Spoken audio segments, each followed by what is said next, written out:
ରୋଗୀ ସେବାର ଆଜି ପାଠ୍ୟର ପ୍ରଶ୍ନ ଉତ୍ତର କର୍ମୁ ଯାହାକି ଜମ୍ବୋର ପେପର ରହିଛି। ପ୍ରଥମ ପ୍ରଶ୍ନାବଳୀ ହଉଛି କ ସେ ସମୟରେ ଗ୍ରାମବାସୀ ମାନଙ୍କର ଡାକ୍ତରଙ୍କ ବିଷୟ କଣ ଧାରଣା ଥିଲା। ଏଇ ଯେନ୍ ପ୍ରଶ୍ନ ଅଛି ଏଇଟା ବହୁତ ଇମ୍ପୋର୍ଟାଣ୍ଟ ପ୍ରଶ୍ନ ଯାହାକି ପରୀକ୍ଷାରେ ଆସୁଛି। ଗ୍ରାମବାସୀଙ୍କର ଧାରଣା ଯେ କେବଳ କଟାକଟି କରିବା ହେଉଛି ଡାକ୍ତରଙ୍କ କାମ। ଛୋଟ ପିଲାମାନେ କାହିଁକି ବୈଦ୍ୟଙ୍କୁ ଦେଖି ଡରୁଥିଲେ। ବୈଦ୍ୟମାନେ ସମୟ ସମୟରେ ପିଲାମାନଙ୍କ ପିଠି ପାଖ ବେକରେ ଚଢୁ ଦିଅନ୍ତି, ସେଥିପାଇଁ ପିଲାଏ ତାଙ୍କୁ ଦେଖିଲେ ଡରୁଥିଲେ। କଟା ଘାର ଚିକିତ୍ସା ବିଷୟରେ ସ୍ୱାସ୍ଥ୍ୟ ରକ୍ଷା ବହିରେ କଣ ଲେଖା ଥିଲା। କଟା ଘାରେ ଦୁବ ଛେଚି କିମ୍ବା ପାଟିରେ ଚୋବାଇ ଲଗାଇଦେଲେ ରକ୍ତ ବହିବା ସଙ୍ଗେ ସଙ୍ଗେ ବନ୍ଦ ହୋଇଯିବ ଏବଂ ଶୀଘ୍ର ତାହା ମଧ୍ୟ ଶୁଖିଯିବ ବୋଲି ସ୍ୱାସ୍ଥ୍ୟ ବହିରେ ଲେଖାଥିଲା। ବୈଦ୍ୟ ଗୋଡର କଟା ଘା ଶୁଖାଇବା ପାଇଁ କେଉଁ ଜିନିଷର ବ୍ୟବହାର କରୁଥିଲେ। ବୈଦ୍ୟ ଗୋଡର କଟା ଘା ଶୁଖାଇବା ପାଇଁ କଅଁଳା ଦୁବ ଘାସକୁ ବ୍ୟବହାର କରୁଥିଲେ। ସୁଦୁରିଆନା କିଏ? ସୁଦୁରିଆନା ହେଉଛନ୍ତି ସୁଦର୍ଶନ ପ୍ରହରାଜ। ସେ ଜଣେ ବଳିଷ୍ଠ କର୍ମଠ ଓ ପର ଦୁଃଖ କାତର ବ୍ୟକ୍ତି।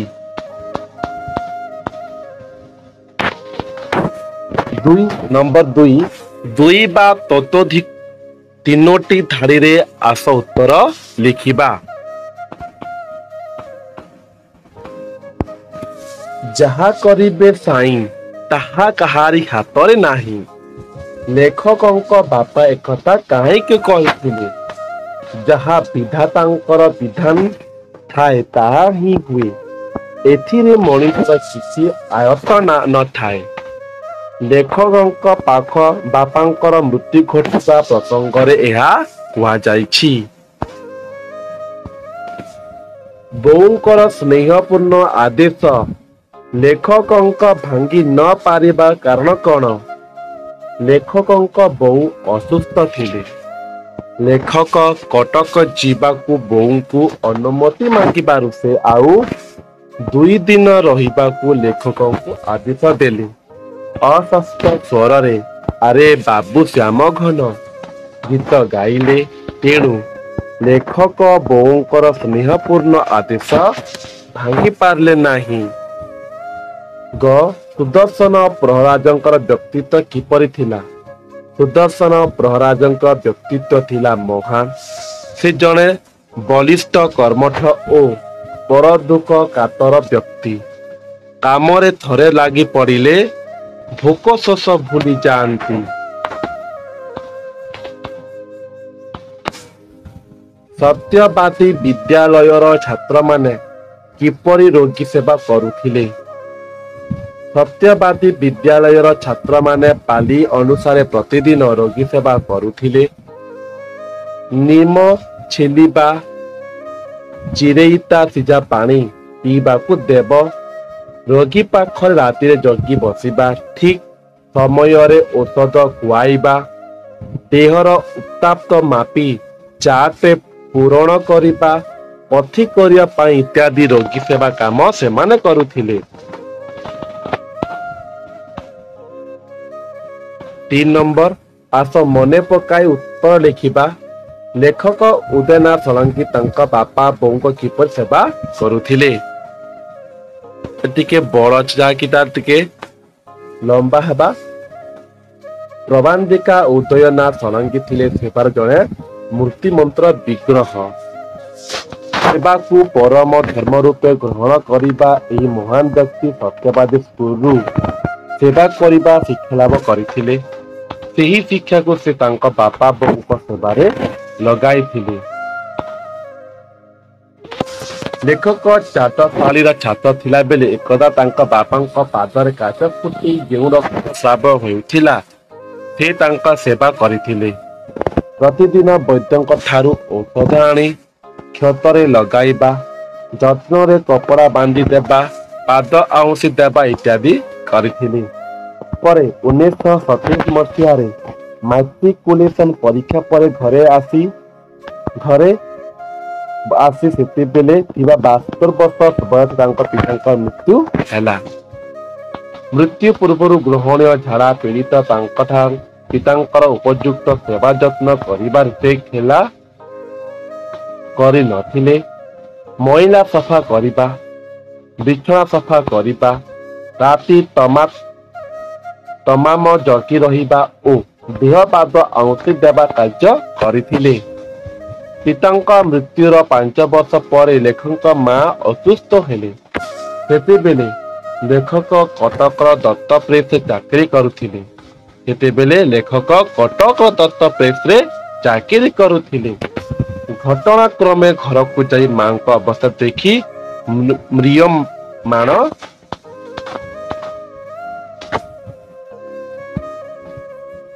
ହୋଇ ପଡ଼ିଥିଲେ।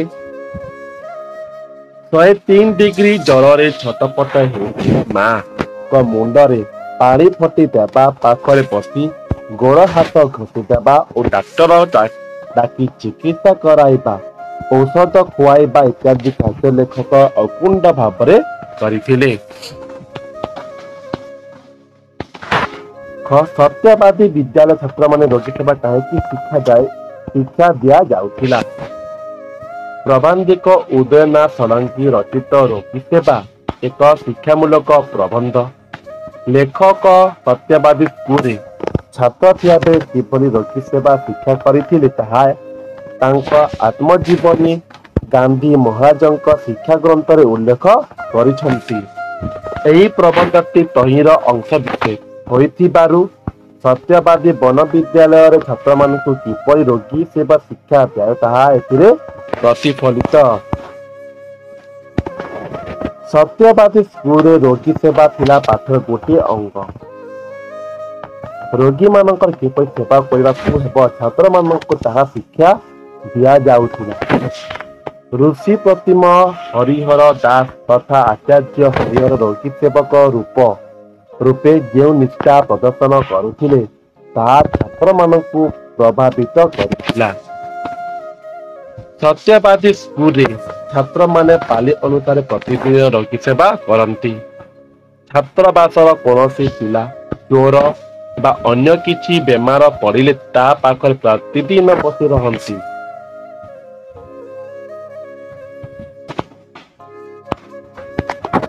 ଡାକ୍ତରଖାନାରୁ ଠିକ୍ ସମୟରେ ଔଷଧ ଆଣି ଖୁଆଇବା, ନିର୍ଦ୍ଦିଷ୍ଟ ବେଲାରେ ଦେହ ଉତ୍ତାପ ମାପି ଚାର୍ଟରେ ପୂରଣ କରିବା, ଦୁଧ, ବାର୍ଲି, ଶାଗୁ, ପସାରୁଣୀ ଆଦି ପତ୍ର ଆଦି ସଂଗ୍ରହ କରି ପାଣି ପଥି କରାଇବା ଇତ୍ୟାଦି କାର୍ଯ୍ୟ ଛାତ୍ରମାନେ କରନ୍ତି।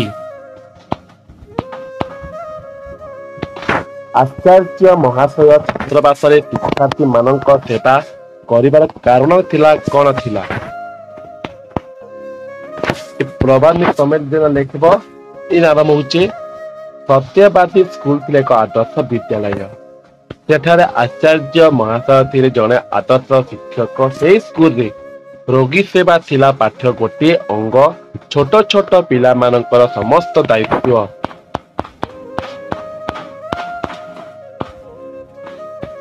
ଆଚାର୍ଯ୍ୟ ମହାଶୟ ଯତ୍ନ ସହିତ ନେଉଥିଲେ।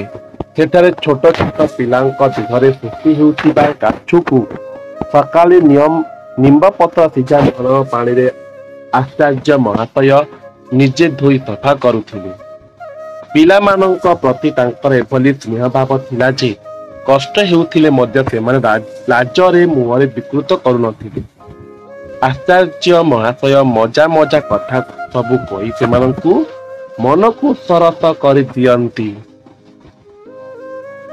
ପିଲାମାନେ କାଛୁଧୁଆ କଣ୍ଠ ଏ କଷ୍ଟ ଜାଣିପାରନ୍ତି ନାହିଁ।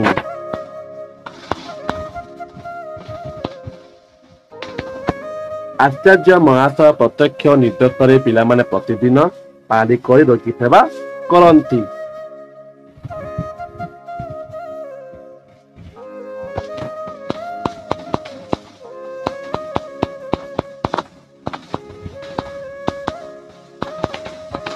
नंबर 4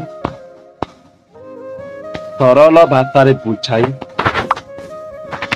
आस सरल भाषा बुझाई लिखिबा बड़ स्नेह भरा अथच करुण से चाहाणी संक्षिप्त गद्यांशटी रोकिसेवा शीर्षक प्रबंधरू गृहीत आलोच्य प्रसंग प्रभांतिक उद्यना सलंगी मां अंतिम कालर पुखर वर्णना करिछंती।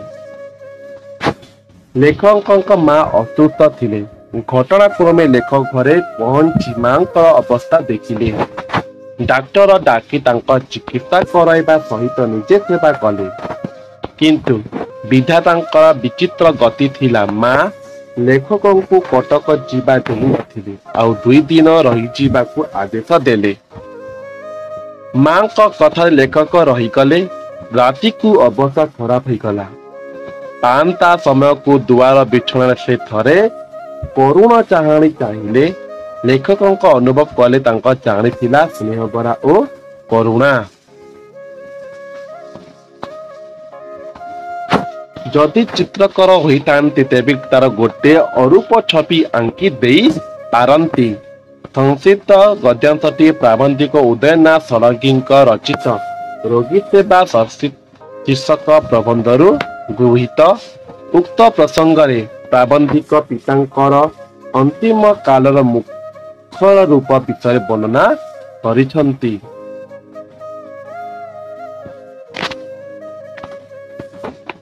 लेखक सत्यवादी स्कूल रे रोगी सेवा करिबा जो तालीम पाइथिले ताहाकू निजर असुस्थ पितांक क्षेत्र कार्य लगाइथिले। गृहणीय झाड़ारे पीड़ित पितांक जावतीय सेवा कार्य से करिथिले। मृत्यु पूर्वर शेष दिन 3 दिन धरि तांक पिता अचेतन्य अवस्था पड़ी रही किते टिके चेता आसी लेखक को स्नेहपूर्ण चक्षुरे चाहूथिले। 5 नंबर आस तल दिया जाइथिबा अनुच्छेद पढ़िबा ताकू उत्तर मन करी किछि प्रश्न उत्तर लिखिबा।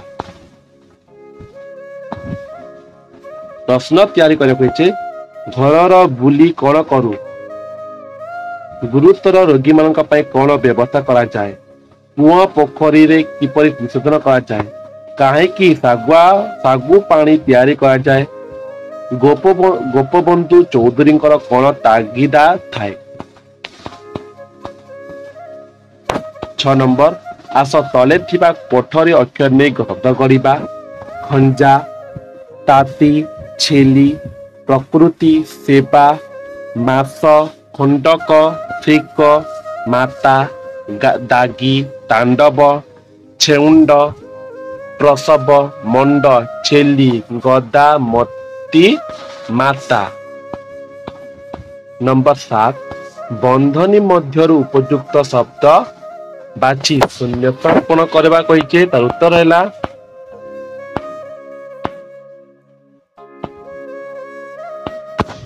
बापा शेष 3 दिन चैतन्य अवस्था पड़ रही प्रतिषेधक आशीर्वाद मुहूर्त शुश्रूषा। यह 7 नंबर उत्तर। 8 नंबर 8 को आरंभ अक्षर जोग कर 5 शब्द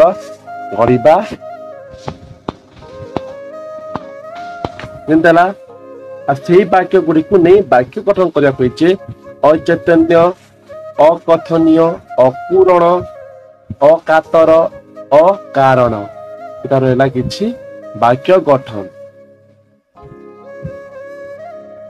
9 नंबर आस उपयुक्त विपरीत अर्थबोधक शब्द गुड़ी को बड़ कोठरी बाछि सान कोठरी लिखिबा असहयोग सहयोग रोगाक्रांत रोगमुक्त प्रत्युष प्रदोष आशीर्वाद अभिशाप असंभव संभव। 10 नंबर किए केउ कथा कुआ जाइछि ताहा देखार छे जहा करिबे सही ताहा काहारे हाथ नाही। ए कथा लेखकक बापा लेखकक कहि छंती पिलाटा काली रात्रि जमा सोई नाही लेखकଙ୍କ ବାପା ଲେଖକଙ୍କ ବୋଉଙ୍କୁ ଏ କଥା କହିଛନ୍ତି। ମୋ ଧନକୁ କିଏ ଆଣିଲାଟି? ଲେଖକଙ୍କ ବୋଉ ଲେଖକଙ୍କୁ ଏ କଥା କହିଛନ୍ତି। ଆସିଛୁ ଯେତେବେଳେ ଆଉ 2ଟା ଦିନ ରହିଯା। ଲେଖକଙ୍କ ବୋଉ ଲେଖକଙ୍କୁ ଏ କଥା କହିଛନ୍ତି। 11 ନମ୍ବର କସ୍ ସନ୍ଧି ବିଚ୍ଛେଦ କରା କୁହାଯାଇଛି। ପ୍ରଶ୍ନ ଉତ୍ତର ପ୍ରଶ୍ନ ଯୋଗ ଉତ୍ତର। ଅଧିକାଂଶ ଅଧିକ ଯୋଗ ଅଂଶ। ଛାତ୍ରବାସ ଛାତ୍ର ଯୋଗ ଆବାସ। ଜଗନ୍ନାଥ ଜଗତ ଜଗନ୍ନାଥ। ସ୍ୱେଚ୍ଛା ସ୍ୱଯୋଗ ଇଚ୍ଛା।